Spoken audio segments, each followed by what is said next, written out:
Has Al Jazeera shifted its stance on the front lines of Gaza? Sajida Farheen Farhee. The art of the pen has always been the shield of the oppressed and an emblem of truth. However, when muzzles are placed on the pens of those who write the truth, and the thread of their economic security is severed, this reality is enough to pierce the heart of any conscientious human being. History has rarely witnessed a conflict as blood-soaked and unequal as the one fought on the front lines of Gaza over recent times. If this war featured the horrors of tanks, bomber aircraft, and an imposed famine on one side, the other side consisted of a handful of brave journalists who picked up cameras and pens to show the world sights that every force tried to hide. From October 2023 until now, dozens of media workers, such as Samer Abu Daqqa, Hamza Al-Dahdouh, Ismail Al-Ghoul, Hossam Shabat, and Anas Al-Sharif, have offered their lives as sacrifices along this path. Among them, some breathed their last behind camera lenses, while many tasted the cup of martyrdom alongside their entire families. These sacrifices etched an eternal story of courage in the history of journalism that has no parallel. Yet, alas, the information now emerging from inside Gaza is heart-wrenching. According to various Arabic, English, and international sources, this matter is no longer limited to neighborhood whispers. Rather, it has become a subject of discussion on prestigious global media platforms.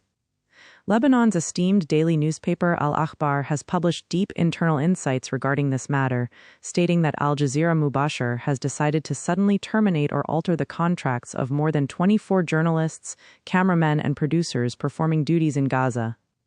The Sky's Media Center, an organization working for media freedom in the Middle East, also confirmed this news along with statements from affected journalists, noting that these brave workers were either dismissed without any prior notice or transferred to a limited-term piece rate/freelance system, leaving them at the mercy of local private production companies.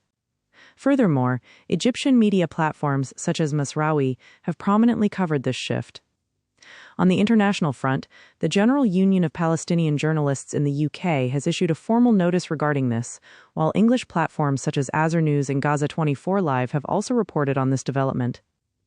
All these reports have expressed concern that at a time when Israel has continuously cast false allegations of affiliation with Hamas against these journalists, the termination or alteration of contracts by Al Jazeera is extremely alarming.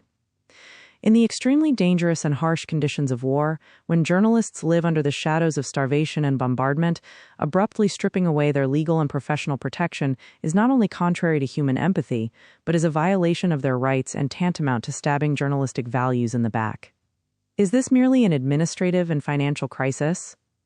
Or is there a silent shift occurring in policies under global pressure? Voices speaking the truth in Gaza are already being silenced one by one. In such circumstances, if even the institution that brought the most powerful testimonies of this war to the world subjects its own frontline soldiers to economic and professional insecurity, the rise of questions is natural. This is not merely the personal issue of these 24 journalists, but the right of viewers worldwide who remain glued to screens in search of the truth. The Al Jazeera network must issue an immediate, transparent, and formal clarification on this grave matter so that the trust of the soldiers fighting this sacred war of truth is not shattered, and no room for ambiguity remains in the court of history.